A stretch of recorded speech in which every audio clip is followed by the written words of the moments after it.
Team 1, stand by. Copy. Team 1, standing by. Breach, breach, breach. Like, hey, look, you know what? I got us back here. Since you don't want to do it, I got us. And so my hand was on my gun. Um, another incident, Yeah. Yeah. another incident that really kind of sparked something for me, and this one was a more upfront, kind of in your face thing, was when I worked. It wasn't my first child abuse case, but it was the first child abuse case where I wound up rendering CPR. I'd never done CPR on a human being. We all going through CPR, we all do the plastic dummies where you're clicking the chest and everything like that. That was the only experience I'd had, and I'd always had in my mind, I really hope I never have to do CPR. Like, I really hope the other first responders can get there before I do, which is not always the case because we typically respond much faster than they do. But I didn't want to have to do it. And the call come out one day where there was an 8-month-old child that reportedly had essentially drowned in the bathtub. But it didn't make sense, at least once we stopped to think about the call in particular, because the caller said that the child went under the water briefly, immediately snatched him out, and thinks he swallowed water, and he wasn't breathing. So I get there, and of course, I'm the first one getting there. And I run to this home, and I'm directed to this small 8-month-old child who's lying on this counter, essentially lifeless. And for all intents and purposes, obviously I'm not a doctor, but they had agonal breathing. And my brain kicks into gear. All right, we got to do CPR. This is an 8-month-old. 2 fingers on the chest, make sure we're covering the mouth and nose to do rescue breaths. And it was me and my trainee at the time, and my trainee standing there next to me, and it's an 8-month-old. So it's a tiny little baby, and I'm not tiny. I'm a big guy. So I take up a lot of space, and I'm sitting here trying to do these compressions with my 2 fingers on this child's chest and covering the baby's mouth, making sure I've got the mouth open. I'm going through everything in my head, and this is happening lightning fast. But I'm going through all of this, trying to save this child's life.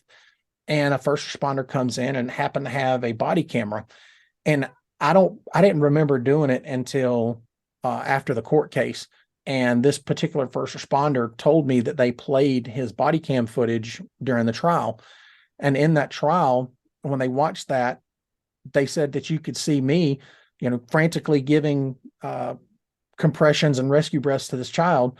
And I'm sitting there trying to talk to this baby. Come on, buddy. Come on, man. Come on. Come back to me. Come back to me. Keep going.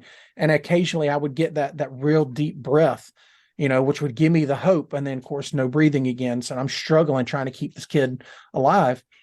And, the child did make it. Unfortunately, it was not a drowning. It was a victim. That child was a victim of child abuse. Fortunately, the individual that did it wound up getting found guilty, 60 years, so on and so forth. But the scar that it left me with on that is I couldn't drive down the road that house was on for about a year. The first time I rode down the road or drove past that house, I broke down in tears in my car, just driving down the road, because I'm sitting here thinking about this 8-month-old child. And this was my first time ever doing CPR. And I was exposed to a lot of things during that investigation that, first caused me to think that I hurt the child. Right. But it wasn't possible for what I was doing. It wasn't possible for these injuries to get on the child. And that had to be explained to me because, I felt like I didn't really know what I was doing yet. Here we are, and I'm being shown these injuries. Hey, was this injury here? Was this injury here? Was this injury here? And nobody was intentionally trying to scar me with it. They're working a case with this child. And so when I drove past this house, I just broke down into tears. And a couple of days later, I tried it again, immediately broke down in tears. Yep. So for about a year, I did not drive past that house. I would go out of my way, regardless of what the nature of the call was. I would go out of my way to drive around that road. Fortunately, it's not a long stretch of road, but I would intentionally drive out of my way whether I had to go a buck 40 or, normal response times, I'm not going by that house. I need to be able to keep me under control. And of course, because of the stigma and because of everything else, it wasn't dawning on me, hey, dummy, you need to go talk to somebody because this is a problem. You can't even drive down a stretch of road without wanting to cry because you're thinking about this child. And then, fast forward to my first and only experience with attending one of the debriefings. You were talking about, things that you may see. And in this particular case, a young child was the victim of an accidental shooting. A firearm had a negligent discharge. It struck the child, and for all intents and purposes, the child's body was holding on, but barely. And I got there. There was another first responder on scene when I got there, and I immediately started helping him, trying to render aid and do what we could. And I wound up during this time of trying to help, I witnessed him falling subject to the mental breakdown that can happen with experiencing these traumatic events, because this is an individual that I've worked with many a times. I've worked many scenes with, but he was in a full panic. And to the point where I literally had to grab him and say, hey, I'm here. I'm right here. What do I need to do to help? I had to do something to get his attention, to ground him in the moment so that we could do the job. And it's not that he wasn't trying, but his brain was going 1,000 miles a minute and he couldn't process it. So we get things together. We get the child outside. The ambulance gets there. We get the child loaded on the ambulance. The ambulance is gone. Now we're left behind holding the crime scene. And as the time moved on from when it started, one of my other guys that responded there wound up having to go and start writing some calls. So I stayed behind. And you were talking about that reflection moment where you're sitting there coming back to reality, because I was on autopilot. I was working the scene. I was getting a crime scene log, or getting a crime scene established, getting a crime scene log, getting consent to search forms, getting photographs, calling crime scene and investigators, and everything that I do so much that's robotic. I was in all those things. And it wasn't until, we had this long waiting period where we had to wait for a search warrant, because they decided to go with a search warrant on this particular case. Obviously that's not something that happens in a couple of minutes. So we're just sitting around, and it was during that time that my brain started to come back into reality. I was coming back out of the autonomous mode and back to reality. And I'm sitting there in my car, and I look at my hands, and I notice I got blood on my hands, and I remembered holding the child's head and things like that, but I've got this blood on my hands. I'm like, all right, I need to decontaminate. Let me start seeing what I can do to decontaminate. So, I immediately take some water out of my bottle. I'm pouring water on my hands, and I'm wiping them, and the blood's not going anywhere. I'm thinking, great. I've let it sit there too long. Now it's dried and it's stuck to my hands. So, I'm using the hand sanitizer that I keep in my door. I'm pumping hand sanitizer. My goofy brain's thinking, oh, well, it's alcohol based, so that'll help clean it.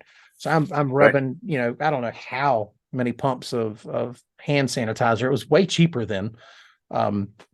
But I'm just dumping this hand sanitizer in my hand, trying to wash my hands, and this blood is just not coming off.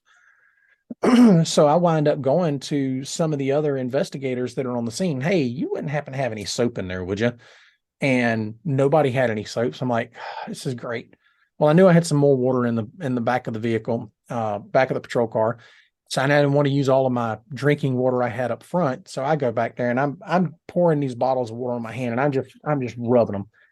And this blood is just not coming off. And then it dawned on me, I turned on a white light, and it dawned on me that there wasn't any blood on my hands. That there was none. My hands were spotless, especially after, 30 minutes of scrubbing them with water and hand sanitizer. My hands were spotless, but in my mind, because of what I just went through, my mind made me believe that that I had this child's blood on my hands. So we get done with the scene, and you know, I don't remember how long afterwards we wound up having the debriefing, but you know, it got announced, hey, we're going to be having a debriefing. Anybody that was involved with this case, we'd like you all to attend, you know, get a chance to come in and sit down and go through this. And you know, there was another opportunity where we had an officer involved shooting that I wish I would have been able to attend that one. Right. But I didn't get the opportunity to. So I'm like, you know what? I want to go. I want to go and see what these debriefings about. I want to get this information. And of course, in my mind, if I need to be the stoic character that's not showing emotion, well, then fine. That's what I'll do, just to kind of get the information. At least I'll know to myself what this whole thing's about. And I decided to go. Well, my coworker that was at the scene with me, who left to go answer calls, opted not to go. And so I go, and that experience was really kind of an eye-opening and emotional experience for me, because Yes, I'm sitting there in this room with all of my coworkers, you know, whether they work for our agency or one of the other agencies that we work with. We're all sitting there, and you know, like you were talking about going through the different steps, you know, that's what we were doing. We're going through these different steps. Everybody talking about, all right, well, what was your role? What would you do? What was you doing? Or what were you doing? And, you know, I'm sitting here hearing how my coworkers, my peers are experiencing things and seeing things. And it's making me, you know, more comfortable to talk about what I was seeing. And it was during then where I actually shared how I thought I had this child's blood on my hands. And I felt comfortable enough to talk about it, you know, and right. talking about, we were talking earlier about the support structure we have. My wife was also working during that incident, and she attended the debriefing. She didn't attend it because, you know, she felt she needed to. She said she felt completely fine, but she wanted to support me, because I'd come home and we had had that open conversation, especially with me knowing that she understands the job. We Right. had that open conversation when I got home. So when I told her, hey, there's a debriefing and I think I'm going to go, she said, okay, babe, you know, no problem. I'm going to go with you. So she was really there for my support. And when it got to her, she was like, oh no, you know, yeah, I was working in my agency when it happened. I was involved. This is what my involvement was, but I'm not here for me. You know, I really just kind of wanted to support my husband, which was awesome of her, because just Yeah. like you were talking about that support structure, and like I've talked about in the past, you know, this job doesn't just affect us, it affects everyone in our lives. And so that's why she was there. And that whole experience was really kind of cathartic for me, because I was able to see what my peers were going through and hear how these things were affecting them. And I was able to share my side of it as well. And Right. after it was said and done, I wound up talking with my coworker who opted not to go. And he told me, he said, you know, Brian, I should have gone. And I was like, yeah. I said, well, you had the option. He said, no, but you know, I wasn't going to go. I felt like I was fine. He said, but I'm gonna be honest with you, man. He said, you know, after I got done answering those calls, I realized that I had that little girl's blood on the trunk of my car. He Right. said, and you know, that's when it dawned on me that I was going to have to go wash this child's blood off of my car. He said, so I went to the car wash, and you know, and that just tore me up. It tore me up seeing this child's blood on my car. And then, you know, here I am spraying off the blood off of my car with this pressure washer, you know. And he said that it's kind of messed up. So he and I wound up not doing the same thing as the traumatic debriefing, but in a sense, that peer to peer that I think the traumatic briefing and the critical incident debriefing does, which is brings that peer to peer counseling. I was able to do that with him, and I was kind of able to obviously not walk through the same steps that you guys go through with it, but I was able to convey some of those Right. things to him and kind of help him with it as well. So, you know, I Right. can't say enough That's about what it. it was. Go ahead. I said that's what the important part of it is. Even if it wasn't word for word, as long as somebody was there for him, that's what the program is all about, you know. And that's why one of the important things with this peer debriefing is we try to get people that were involved, some of the peers that were involved in situations that are a lot of similarities to the actual case that we're going to be debriefing on. Right. So, like this one, for example, the loss of a child and everything else. I could speak with that one because of losing my child and everything else. But I think that that's where the whole bonding and everything comes from during these things is that, yeah, we weren't involved in the call, but we've been there. We understand. We love you. We're one of you. You know what I mean? Right. Yeah. Yeah, definitely. So many great things with there. All the triggers, you know, even the whole time frame thing. You know, law enforcement has changed a lot nowadays, but you know, I don't care about these guys that have been in it for so long. These things were still happening back in their time too. Yeah. Okay. They had to figure out ways and everything else. Yeah, that might not have been called peer counseling or whatever else. But if these programs like this could have been in place for many, many years now, can you imagine how many people could have at least been touched or possibly saved in this career instead of giving up a job that they wanted to do for their whole life because of an event that traumatized them and they felt the desire to leave the profession? Yeah. Yeah. You know, at talking about how many it could have saved, we talked about in one of the earlier segments or one of the earlier parts of this particular segment about the number of public safety suicides. And I don't remember the number right off the top of my head, but the number of public safety suicides within a given time period. And mind you, they didn't start keeping these statistics until 2016, 2017. It was over 1,200. You know, we'd lost over 1,200 of our brothers and sisters in just a matter of 5 or 6 years to suicide. Now, you know, like I said, then I still haven't gone through and tried to dig up, you know, any of the postmortem investigation or postmortem, what do they call them? It's something along the lines of postmortem mental health evaluations, where they kind of do a deep dive to try to figure out why this individual wound up committing suicide. I haven't gone through to try to figure all that out because that's not what's as important as the fact that, you know, in a matter of 5 or 6 years, we lost 1,200 of our brothers and sisters to suicide. Right. And the comparison I made was when we were talking about the size of the U.S. population. I think it was 339 million or something like that, versus the 4 point something million, that 1.4%.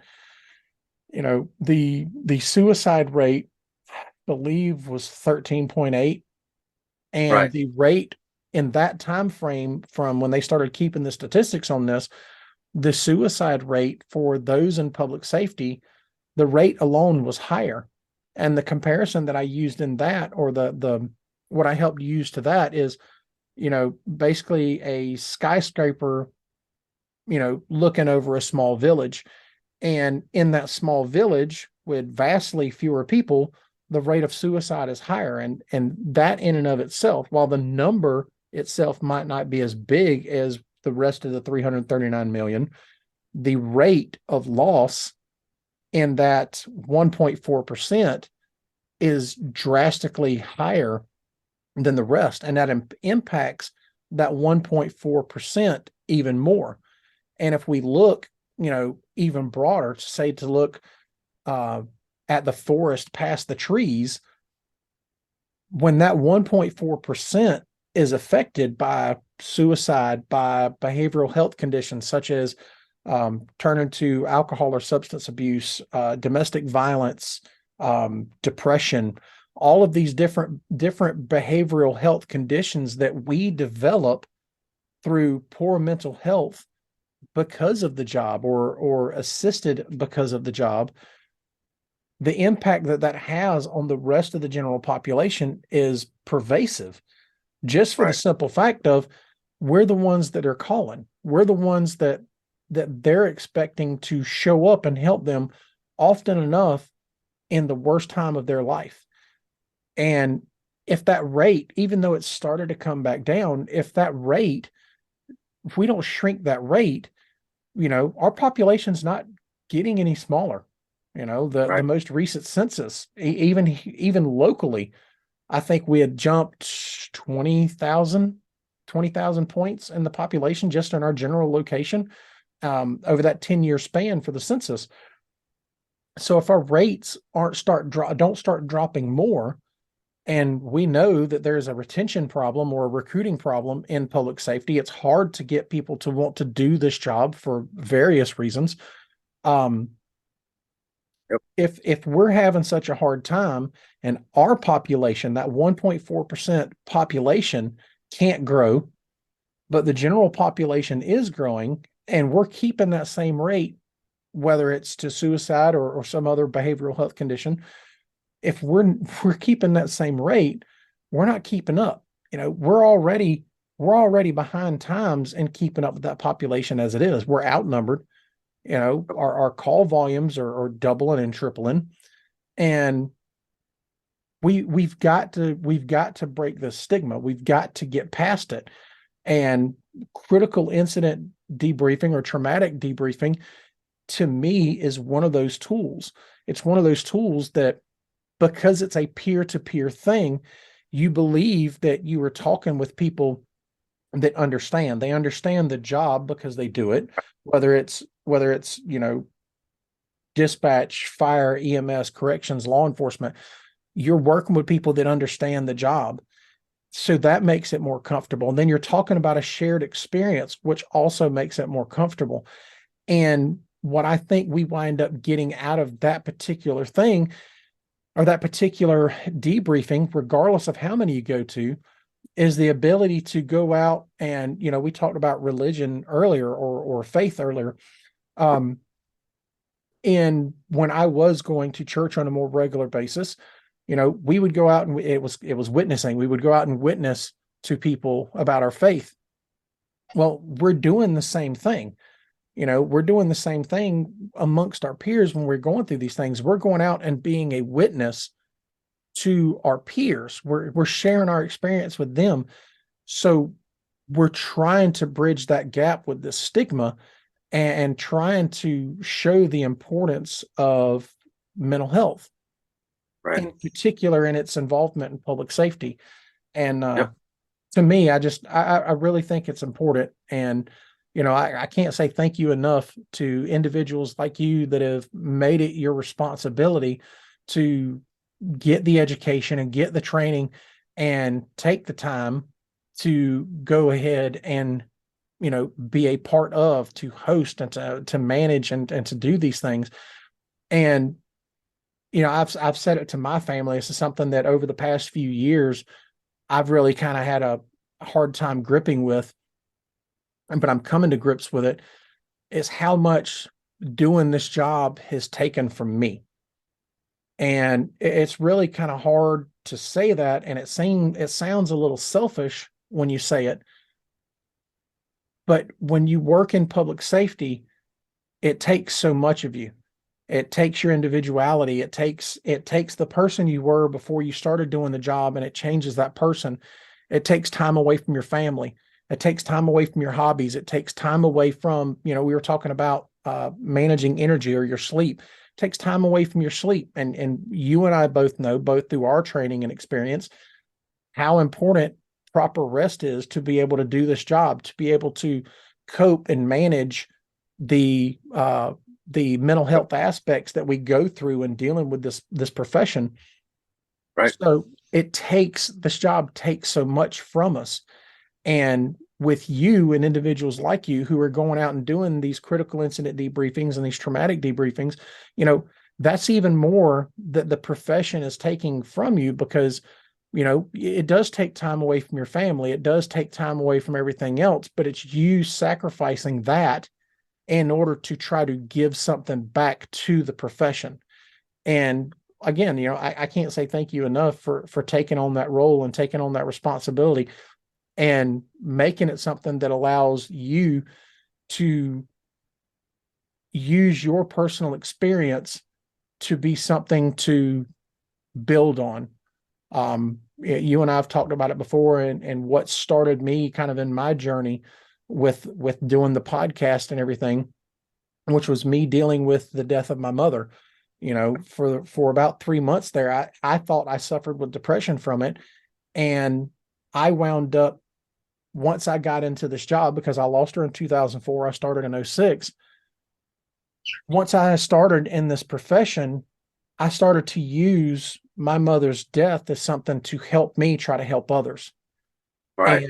And to me, that's an important aspect. Like we were talking before we started recording, and doing the podcast, I want people to understand that you're not alone. You're not the only one out there that is dealing with this. You're not the only one that's experienced it. There are thousands, millions of us that go through these same things. And, hats off and kudos to you, Pete, for using something that's so personal. It's one thing for us to talk about the calls that we ride. It's one thing to talk about the things that we see on these calls or these officer involved shootings. But you and I were friends when you and your wife went through that and your family went through that. And I saw the impact that it had on you. And, I can't say how proud it makes me that you guys are being able to use that now to try to build on. You're trying to use that traumatic incident in your lives to build something better, to turn it into something What a better that's good. Yeah, what a better way to honor the loss of my child and the Lord that put me in this position to do this, Yes, sir. They say that your life can be changed by traumatic events, and you can use that for a positive thing, or it can turn negative for you, and the positives that I feel that I got out of it is, we talked about the faith and everything else. Wasn't going to church, wasn't doing all of that and everything else. But I felt that the Lord touched me during this time. And ever since then, I've been following that path in addition to this, which is my desire to help people now. So unfortunately, it took a traumatic experience or multiple traumatic experiences in my past to really wake up in my life and realize that this is my calling now. I have a job with a title now, but I feel in my heart that my calling is to help people, and my wife feels in her heart to help people. Yeah. That's why I love the program. I love the peer program. I think there's room for growth. I think there's nothing that can stop this from getting into people that are suffering with their marriages. Why can't we get together and discuss what we have been through with our marriages in this profession? Yeah. Any other type of things like that. So I think there's definitely growth potential for the program. I look forward to it, even if I'm going to implement it in little things here at our by simply asking, Brian, how are you and your wife doing? Yeah. Little things like that. But I'm really looking forward to the growth of this. So yeah, and I am as well. I think that growth, especially with us trying to reach out, like we are now, through our individual measures, I believe that we can get past the stigma and start getting people to understand one thing that I've said is it's okay to not be okay. It's not a bad thing. It's okay to not be okay. And I think that's something that people really need to come to terms with and come to grips with and realize how much better their lives can be once they're able to cope and manage and deal with these different stressors that are brought into our lives, based off of not just life in general, because everybody knows life in general can be hard. But when you're working in a profession where, like we talked about, 188 critical incidents over a career, when you're working in a profession like that, it just compounds it. It stacks on and it weighs on you, and it can really make your life miserable. It can make your family's life miserable, and your families, our families suffer enough. Yep. Everybody talks about what we give and what we sacrifice when we do the job, and often enough they forget about the toll that it takes on the family. And Yep. it was, I think I told you not too terribly long ago, my adult daughter was having a conversation with me, and she asked me a question I wasn't ready for. I Right. never thought I would hear it, and she looks at me and says, Dad, I say looks at me, I don't remember if we were on the phone or not, but she goes, Dad, I've never understood why, you love us so much, but you choose to work in a job that could take you from us.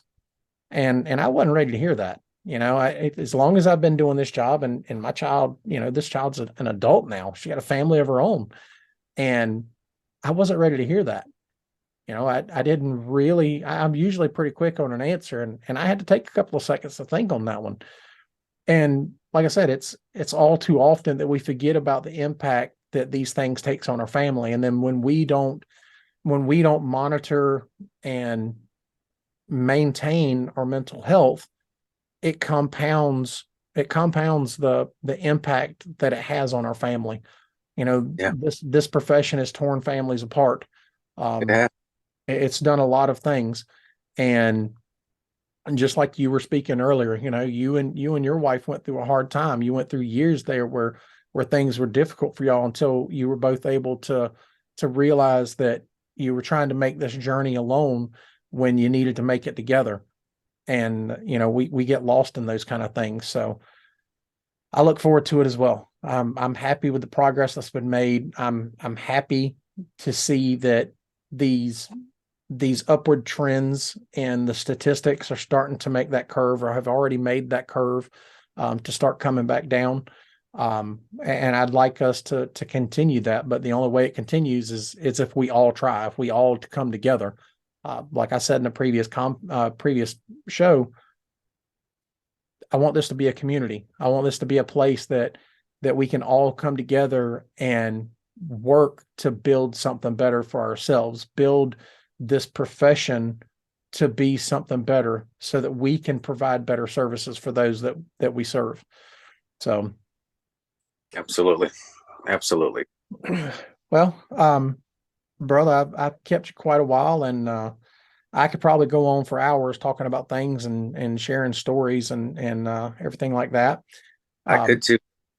But before we go, one quick question: do other than people just kind of going online and doing their own research, do you have a resource, or do you know where anybody could go to get some information on critical incident debriefing, if they just happen to be listening and want to go and get some information, maybe get it started in their own agencies? Do you have any information that we could share like that? Yeah, absolutely. The easiest place to go on is to the Office of Professional Standards through State Patrol. Okay. The peer support listed underneath there. I just went through there and looked for some of the upcoming peer training classes. Okay. They got some coming up that have been full. I was looking at one for possibly sending somebody in October, I believe, in Richmond County. So there's some around here. It's a 40-hour block. Okay. That is the best way to get a program like this implemented into your agency. Okay. And you said that was here locally for our particular, was through the State Patrol's website, the Office of Professional Standards, under the peer support. That is correct. That's where Okay. the certificate come from, and then you bring it back to your agency, and anybody that's in the peer program in the state of Georgia is available to help you with any incident debriefing that you have. Okay. Great. Well, Pete, I definitely appreciate the time. I appreciate you witnessing with us and sharing your experience and sharing your knowledge in critical incident and traumatic debriefing. Hopefully we can do something with this, and hopefully it can be beneficial to somebody else.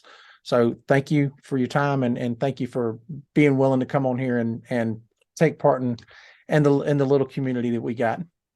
Well, I love this program, and I always love our conversations, brother. You're a good man, and I'm glad that you share my same concerns with all of this. So I appreciate you, brother. Yes, sir. Definitely. I appreciate it. All right, guys. Well, that think that pretty much wraps up this particular show. Obviously, there is vastly more information out there than what we're able to cover in just this little short time period.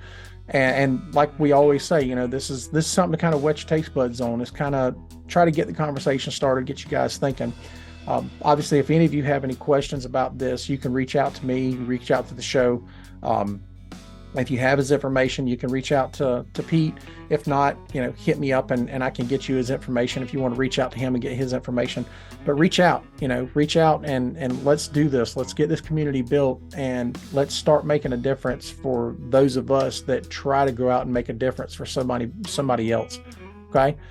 I hope you guys are able to get something out of it. Thank you for the time. Thank you for your attention, and catch you on the next one. Thank you, guys.